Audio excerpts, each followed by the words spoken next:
Lepo pozdravljeni. S prehodom države iz rdeče v oranžno fazo se je s ponedeljkom ukinila omejitev gibanja na občine ali regije. Dovoljeno je zbiranje do 10 ljudi, odprle so se vse trgovine in servisne dejavnosti.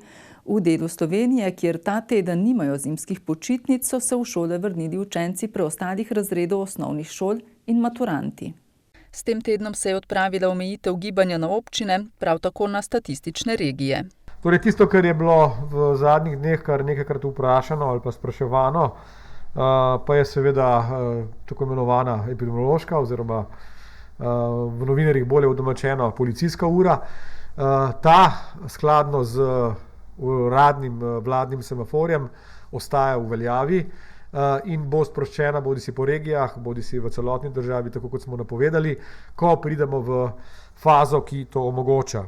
Ta teden je za učence in dijake vzhodnega dela Slovenije počitniški teden, v zahodnem delu države pa so se v osnovne šole vrnili vsi učenci. Za učni proces v osnovnih šolah ob vrnitvi v aktualnih epidemioloških razmerah poleg upoštevanja vseh osnovnih zdravstvenih ukrepov velja, da se ves čas pouka izvaja v enotni skupini oziroma mehurčku, ki je enak matičnemu oddelku. Tako razredni pouk kot tudi predmetni pouk sta za učence organizirana v matičnih učilnicah. Učenci učilnic ne menjajo. V srednje šole so se vrnili dijaki zaključnih letnikov. V glasbenih šolah je znova dovoljena izvedba individualnega pouka, v višjih in visokih šolah ter na fakultetah pa so dovoljeni izpiti in seminarji do 10 udeležencev. Kot je dodal Orehovec, te izjeme veljajo tudi za dijaške in študentske domove. S prehodom države iz rdeče v oranžno fazo so se prav tako lahko odprle vse trgovine, pri izvajanju storitev pa ostajajo enake omejitve kot doslej. O dovoljenem številu potrošnikov na kvadratni meter, torej ena stranka na 30 kvadratnih metrov oziroma ena stranka na prostor, če je prostor manjši od 30 kvadratnih metrov, ter ena stranka na 10 kvadratnih metrov v primeru odprte tržnice. Po novem je za celotno trgovinsko dejavnost, pod katero odslej spadajo tudi tržnice, obvezno redno tedensko testiranje zaposlenih. Negativni test na koronavirusno bolezen potrebujejo tudi izvajalci vseh storitev higienske nege, denimo kozmetiki, po novem pa tudi pedikerji in frizerji, ki so bili testiranja doslej oproščeni. Obenem v nobeni storitveni dejavnosti pogoj za uporabo storitev ni več negativni test potrošnika. Prejšnji teden so v Krškem zaznamovala testiranja zaposlenih v šolstvu in storitvenih dejavnostih, ki so zjutraj zapolnili parkirišče in ceste okrog zdravstvenega doma Krško. Kako je s testiranji v tem in naslednjem tednu? Več v izjavi direktorice zdravstvenega doma. V zdravstvenem domu Krško smo se v tem tednu odločili, da naredimo posebej testiranja za presejalne programe, kar pomeni za zaposlene v vzgoji, izobraževanju, storitvenih dejavnostih in trgovini.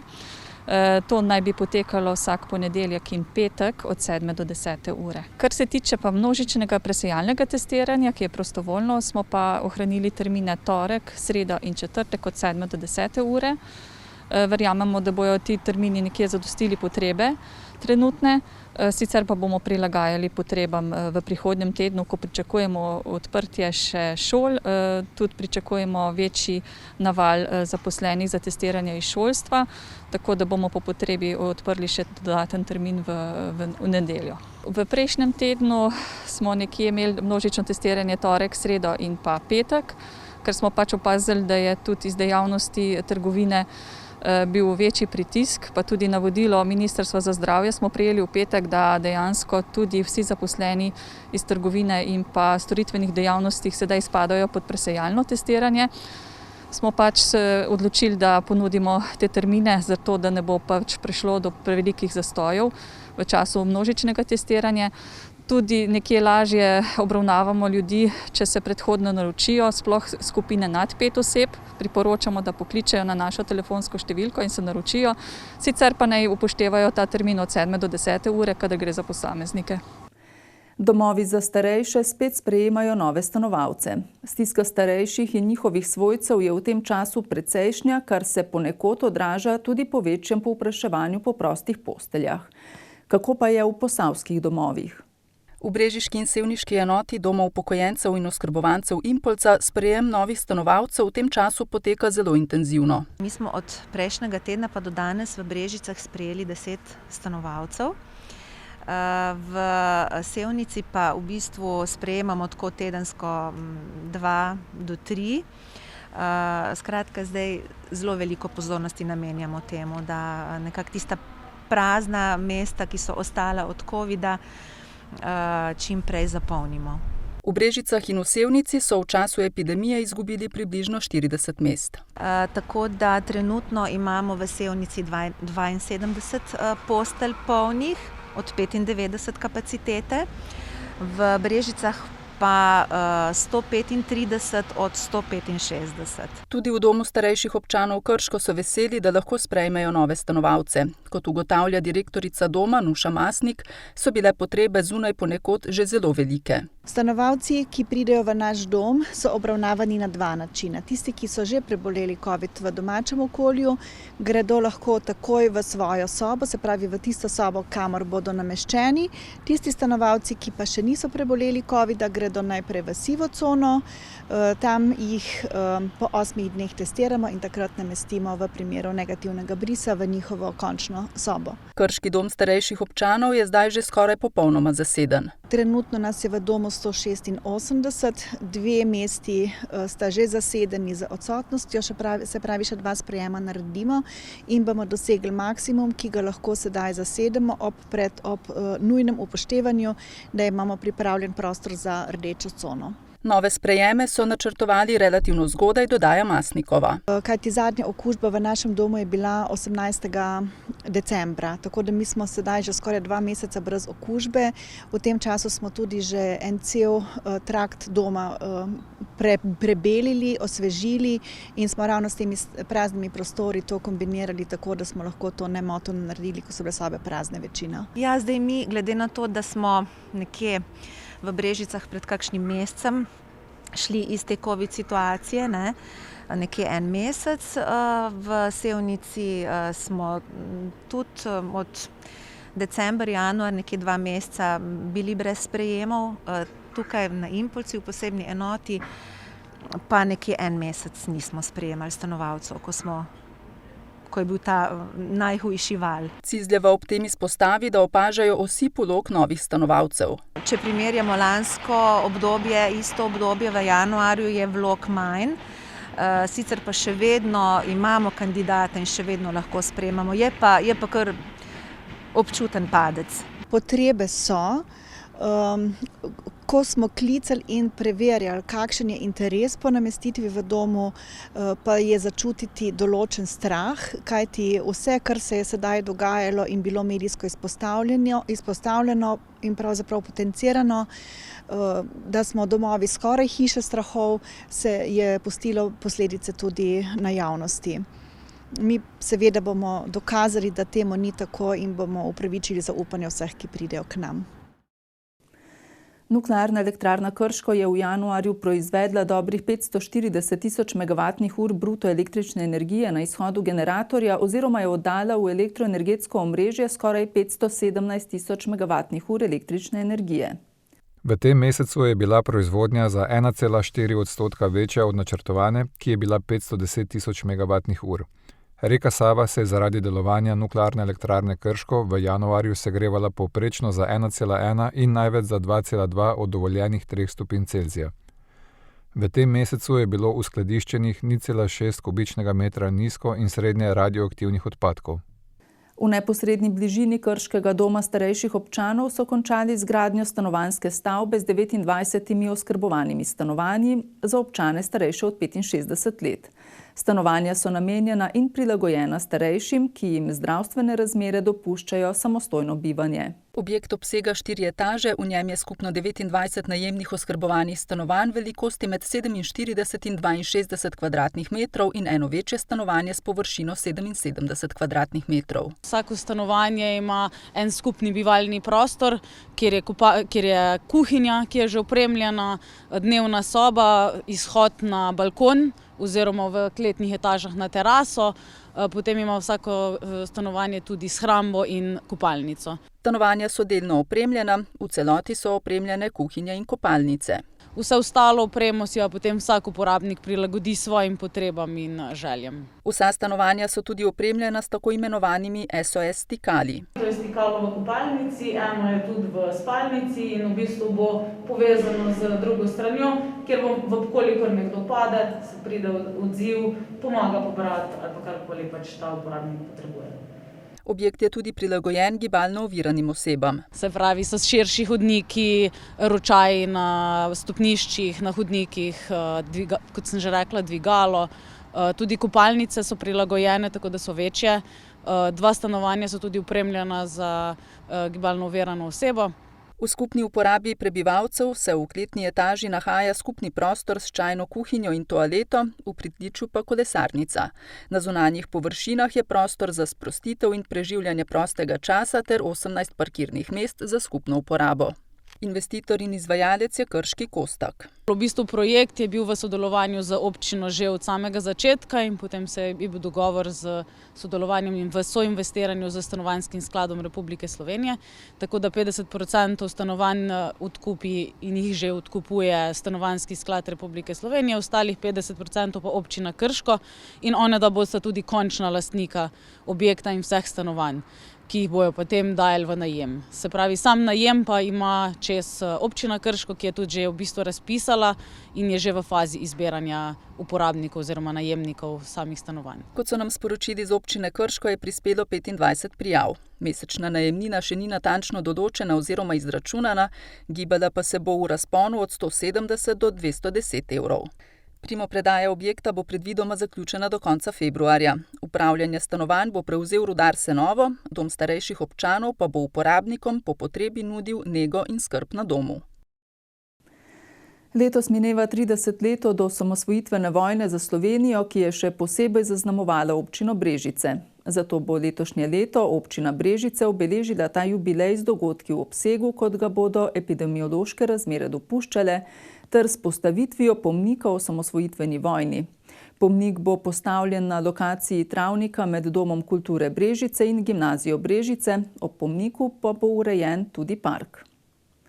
Več kot 15 let je že, odkar smučišče na planini v Podbočju ne obratuje več. Na to obiskovalce opominjata opustošena gostinska koča in nekaj 100-metrska žičnica. Bili so načrti za obuditev smučišča oziroma za vzpostavitev letno-zimskega rekreacijskega centra, a se na koncu niso uresničili. Želja potem pa še vedno ostaja. Kot vidite, tukaj je bilo smučišče na ena in druga stran. Tam so bile v bistvu bolj tekmovalne proge, so predvsem sindikati pripravljali za svoje firme tekmovanja, pa tudi smučarski klub Krško je obstajal. Zdaj ne vem, še obstaja, ne. Vem pa, da so tudi tukaj trenirali. Tukaj gor je bil pa štart pri koči. Tako da je bilo res obljudno, polno tole smučišče.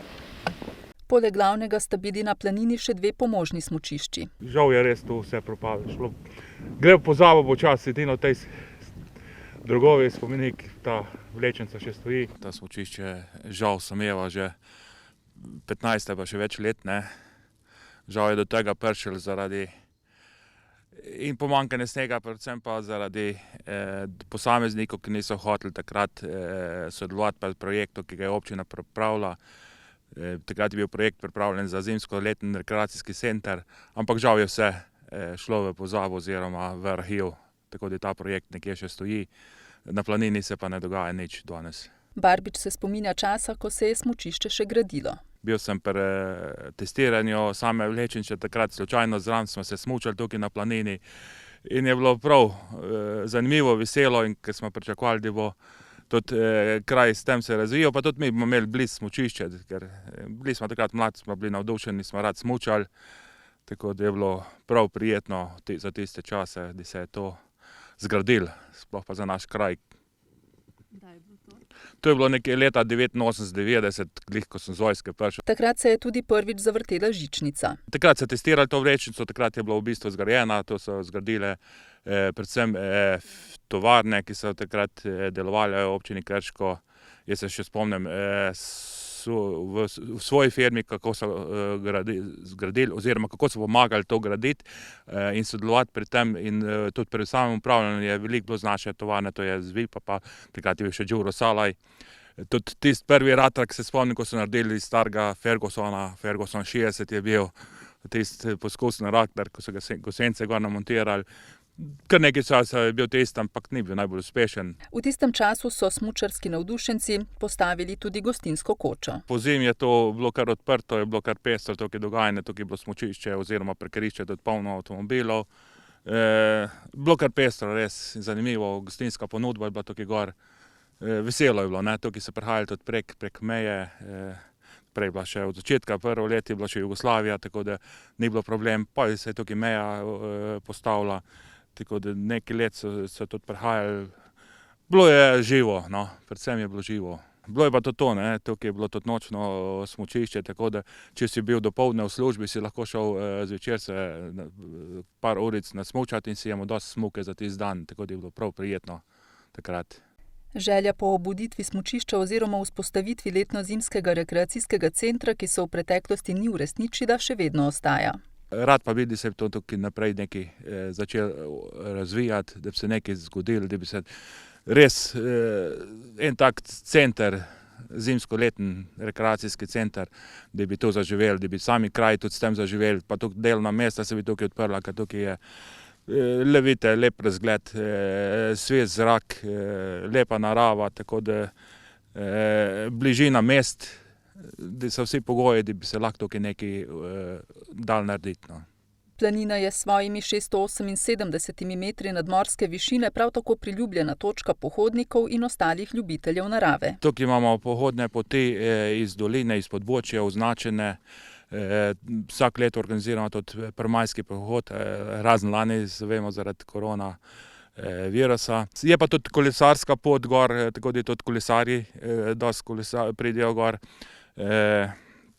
Tako da je smiselno kaj res narediti v prihodnje za te rekreativce, pohodnike in pa za same krajane oziroma meščane, ki bi prihajali v to naravo našo, pa naš kraj. Od četrtka 18. februarja bo v dvorani v parku in na spletu na ogled slikarska razstava Jožice Pavdin z naslovom Mir na brežinah mojih voda. Jožica Pavdin je članica Kulturno-umetniškega društva Liber. S slikarstvom se ukvarja že od leta 1996, v vsem tem času pa se je posluževala različnih tehnik in motivov.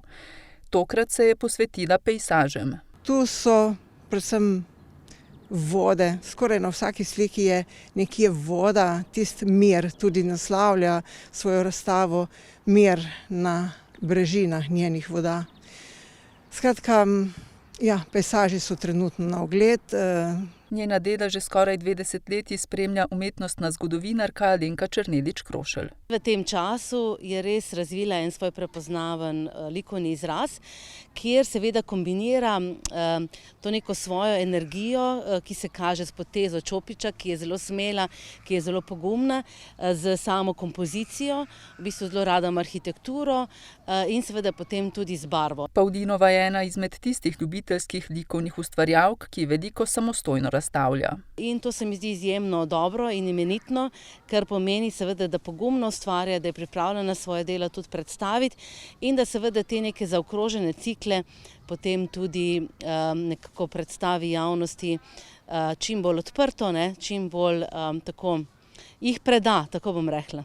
V Kulturno-umetniškem društvu Liber so veseli tega uspeha svoje članice, dodaja predsednica društva. Jaz bom danes rekla tako, trenutno je Jožica na enem nujnem obhodu, kmalu spet pride. Kljub trenutno ugodnejšim epidemiološkim razmeram so se odločili za spletno odprtje razstave, ki bo v četrtek 18. februarja ob 18. uri.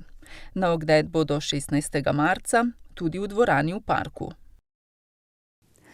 Poglejmo še na spletni portal leposavje.com. Sledijo najbolj brane novice minulega tedna.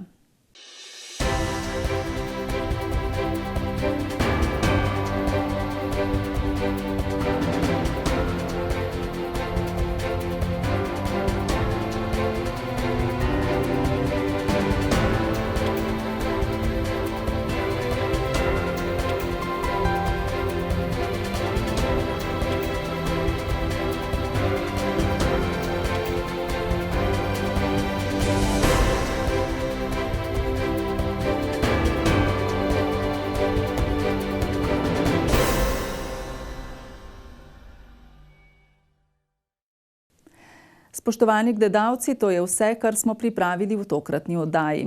Hvala za pozornost in nasvidenje čez teden dni.